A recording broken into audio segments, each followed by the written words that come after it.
আমার শ্বশুর আমাকে ৮০ কোটি টাকা দিতে চেয়েছিলেন তার ছেলের জীবন থেকে হারিয়ে যাওয়ার জন্য, কিন্তু তিনি জানতেন না আমার গর্বেই বড় হচ্ছে এই বংশের যমজ উত্তরাধিকারী। টেবিলের উপর চেকটা আমার দিকে এগিয়ে দিলেন আমার শ্বশুর। মনে হচ্ছিল তিনি কোনো ভুল সংশোধনের জন্য দাম মেটাচ্ছেন। ৮০ কোটি টাকা, বরফ শীতল গলায় বললেন তিনি। আয়ান আজ রাতে লন্ডন থেকে নামার আগেই তুমি এই শহর ছেড়ে চলে যাবে। নীলকালিতে লেখা শূন্যগুলোর দিকে তাকিয়ে রইলাম আমি। কতগুলো শূন্য, কত গভীর নীরবতা। আমরা বসেছিলাম গুলশানের সেই বিশাল ডুপ্লেক্স বাড়ির স্টাডি রুমে, যেখানে প্রতিটি আসবাবপত্রের দাম সাধারণ মানুষ সারা জীবন আয়ের চেয়েও বেশি। চৌধুরী সাহেব জানালার পাশে দাঁড়িয়েছিলেন। বাইরে ঢাকা শহরের জ্যাম আর ব্যস্ততা দেখা যাচ্ছিল। তিনি এতটাই শান্ত ছিলেন যেন তিনি কোনো মেয়ের জীবন কেনাবেচা করছেন না, সাধারণ কোনো ব্যবসায়িক চুক্তি করছেন। রাইসা, তুমি এই পরিবারের যোগ্য নও। আমার ছেলের জন্য ওর সমোপযোগী জীবনসঙ্গী প্রয়োজন, কোনো মধ্যবিত্ত স্কুল শিক্ষিকা নয়, যে ভুল করে আমাদের বংশের নামের প্রেমে পড়ে গেছে। আমি আমার হ্যান্ডব্যাগটা জোরে চেপে ধরলাম। ব্যাগের ভেতরে ছিল সেই ল্যাব রিপোর্ট যা আমি কখনো কাউকে দেখাইনি, এমনকি আয়ানকেও না। আজ সকালে নিশ্চিত হয়েছি যে গত কয়েক সপ্তাহ ধরে আমার শরীরে যা জানান দিচ্ছিল তা সত্যি। আমি মা হতে চলেছি, কিন্তু চৌধুরী সাহেব সেটা জানতেন না। আর যদি জানতেনও, হয়তো তিনি আরো নিষ্ঠুর হতেন। আয়ান আর আমার কথা বলার অধিকার আছে, আমি বললাম। বৃদ্ধ হাহাকার করে হাসলেন। আয়ান সেটাই করবে যা এই বংশের সম্মানের জন্য ভালো। সে বরাবরই তাই করেছে। অপমানের চেয়ে ওই কথাটা আমার বেশি কষ্ট দিল, কারণ মনের এক কোণে আমিও জানতাম এটা সত্যি। আয়ান যখন আমার সাথে একান্তে থাকতো তখন সে আমাকে পাগলের মতো ভালোবাসতো, কিন্তু তার বাবার সামনে দাঁড়ালে সে যেন অন্য এক মানুষ হয়ে যেত। একদম ছোট, একদম নিস্তেজ। যে পুরুষ আড়ালে সারা জীবন পাশে থাকার প্রতিশ্রুতি দেয়, সে সবার সামনে আমাকে রক্ষা করার সাহসটুকু পায় না।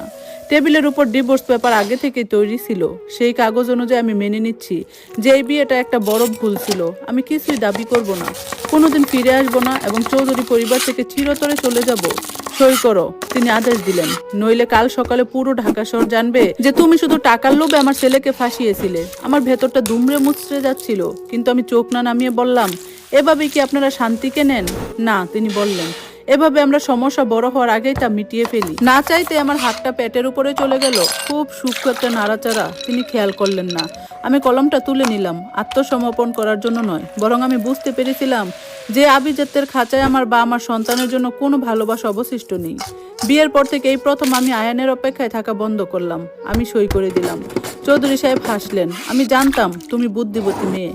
আমি চেকটা ভাঁজ করে ব্যাগে রাখলাম। তারপর তার চোখের দিকে তাকিয়ে বললাম, চুপ থাকাকে পরাজয় মনে করবেন না। সেই বিকেলে আমি সেই রাজপ্রাসাদ থেকে বেরিয়ে এলাম। হাতে ছোট্ট একটা সুটকেস, দুটো জামা, আমার সার্টিফিকেটগুলো আর আমার মায়ের একটা ছবি। কেউ আমাকে আটকায়নি। বাড়ির কাজের লোকগুলো মায়াবী চোখে আমার দিকে তাকিয়েছিল। আমার ননদ ফোন নিয়ে ব্যস্ত থাকার ভান করছিল, আর আমার শাশুড়ি নিচে নেমে আসার প্রয়োজন মনে করেননি। রাত ৯টায় যখন আয়ানের প্রাইভেট জেট করে দেশে ফিরছে, আমি তখন বনানীর একটা ক্লিনিকের আল্ট্রাসাউন্ড স্ক্রিনের দিকে তাকিয়েছিলাম। ডাক্তার প্রোবটা একবার সরালেন, তারপর আবার। তিনি হঠাৎ চুপ হয়ে গেলেন। কি হয়েছে ডাক্তার? আমি প্রায় শ্বাস বন্ধ করে জিজ্ঞেস করলাম। তিনি স্ক্রিনটা আমার দিকে ঘুরিয়ে দিলেন। রাইসা, তোমার পেটে একটা বাচ্চা না। আমার হৃদয় স্পন্দন থেমে যাওয়ার উপক্রম হলো। এখানে 4 জন, 4টা ছোট ছোট হার্টবিট। আল্লাহর পক্ষ থেকে এক অলৌকিক উত্তরের মতো পুরো রুম জুড়ে সেই শব্দ প্রতিধ্বনিত হচ্ছিল। আমি যখন ক্লিনিক থেকে বের হলাম, আমার হাতে ছিল আল্ট্রাসাউন্ডের ছবি আর ব্যাগে সেই ৮০ কোটি টাকার চেক। বাহিরের ঢাকা শহরটা তখন খুব বড় আর অচেনা মনে হচ্ছিল, কিন্তু একটা কথা ভেবে আমার চোখের জল ছাপিয়ে হাসি ফুটে উঠল। চৌধুরী পরিবার শুধু আমাকে বের করে দেয়নি, তারা বের করে দিয়েছে তাদের সেই 4 উত্তরাধিকারীকে, যারা একদিন বড় হয়ে এই সদর দরজা দিয়ে ফিরে আসবে। সেই রাতে বনানীর ক্লিনিক থেকে বের হওয়ার সময় আমার হাতে কোনো জাদুর কাঠি ছিল না, ছিল কেবল 4টে প্রাণের স্পন্দন আর অপমানের সেই চেক। আমি জানতাম চৌধুরী বংশের এই টাকা আমার সন্তানদের দয়া নয়, বরং তাদের পাওনা। আমি ঢাকা ছেড়ে অনেক দূরে নিজের এক নতুন জগৎ তৈরি করার শপথ নিলাম। 7 বছর পর ঢাকার রেডিসন ব্লু হোটেলের বলরুমে আজ লোকারণ্য। চৌধুরী গ্রুপের নতুন প্রজেক্টের উদ্বোধন। বৃদ্ধ চৌধুরী সাহেব এখন আগের চেয়ে অনেক বেশি দুর্বল, কিন্তু তার অহংকার আজও কমেনি। পাশে দাঁড়িয়ে আছে আয়ান। এই 7 বছরে সে আরো গম্ভীর হয়েছে। তার চোখে এখন এক অদ্ভুত শূন্যতা। হঠাৎ হোটেলের প্রবেশ পথে শোরগোল পড়ে গেল। 4টি কালো রঙের মার্সিডিজ এসে থামলো। গাড়ি থেকে নামলো 4জন ছোট ছোট ছেলে। প্রত্যেকের পরনে একই রকম নেভি ব্লু স্যুট, সাদা শার্ট আর কপালে সেই পরিচিত চৌধুরী বংশের আভিজাত্য। তাদের মাঝখানে আমি রাইসা চৌধুরী। আমার পরনে কালো জামদানি, মাথায় হিজাব, আর চোখে সেই আত্মবিশ্বাস যা 7 বছর আগে ওই বাড়ি থেকে নিয়ে বেরিয়েছিলাম। আমরা যখন হলরুমে ঢুকলাম, পুরো হলরুম নিস্তব্ধ হয়ে গেল। আয়ানের হাতের গ্লাসটা মেঝেতে পড়ে খান খান হয়ে গেল। চৌধুরী সাহেব থরথর করে কাঁপতে লাগলেন। রাইসা, তুমি এখানে কিভাবে? আর এই বাচ্চারা? আমি মৃদু হাসলাম। আমার বড় ছেলে, যে দেখতে ঠিক আয়ানের মতো, সে এগিয়ে গিয়ে চৌধুরী সাহেবের মুখোমুখি দাঁড়ালো। তার চোখে ভয় নেই, আছে অদ্ভুত এক তেজ।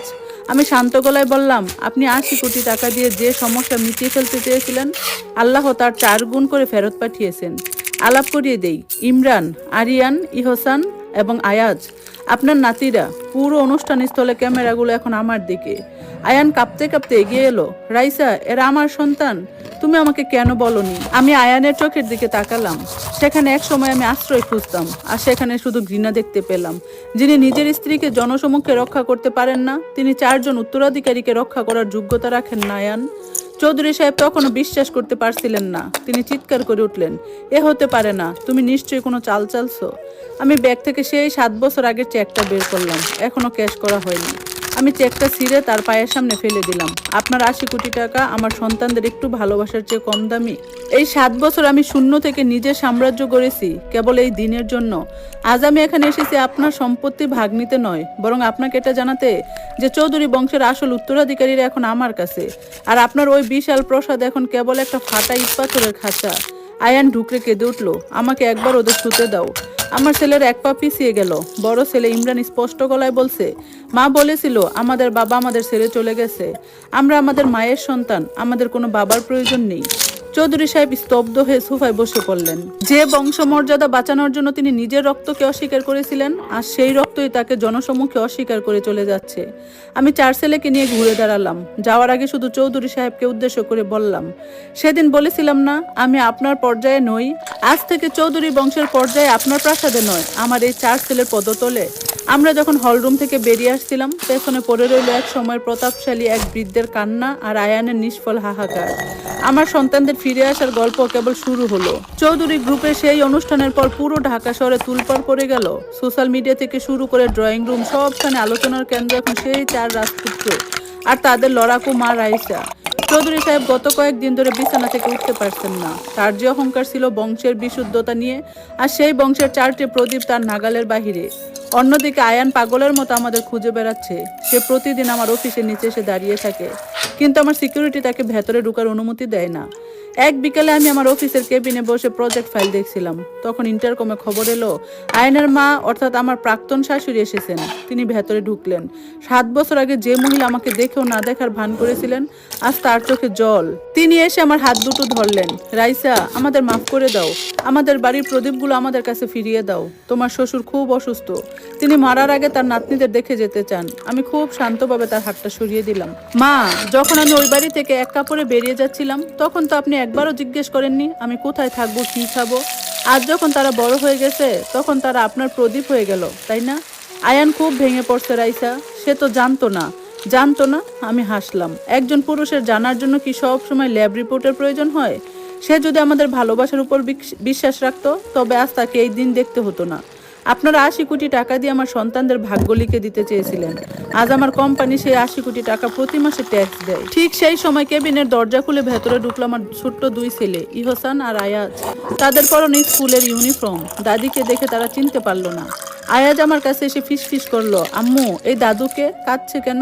আমার শাশুড়ি ঢুকরে কেঁদে উঠলেন। তিনি হাত বাড়িয়ে তাদের ছুঁতে চাইলেন, কিন্তু ছেলেরা আমার পেছনে গিয়ে লুকালো। অপরিচিত মানুষের প্রতি তাদের এই দূরত্ব দেখে আমার শাশুড়ি বুঝতে পারলেন তিনি শুধু রক্ত নয়, রক্তের অধিকারও হারিয়েছেন।